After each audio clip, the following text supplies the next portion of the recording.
Hindi ko to plano. Napilit lang ako mag-vlog. Pero andito na tayo, kaya tara, kwentuhan.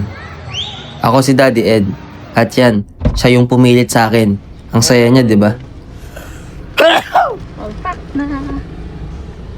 Ang gabok pala nitong car. Kailangan palinis.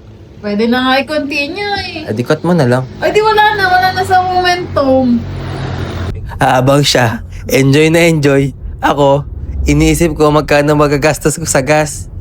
Pero okay lang.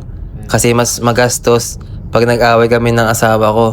Kaya ito, expect nyo na lang na puro likod muna makikita nyo. Nahihiya pa ako eh. Hindi naman ako sanay sa ganito. Kahit anong gawin, kailangan may video.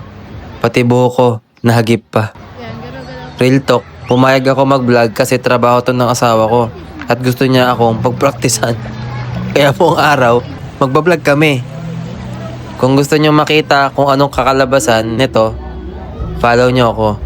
Napilit na nga ako mag-vlog. Ikaw na bahala mag-follow. Kita-kits mga pre!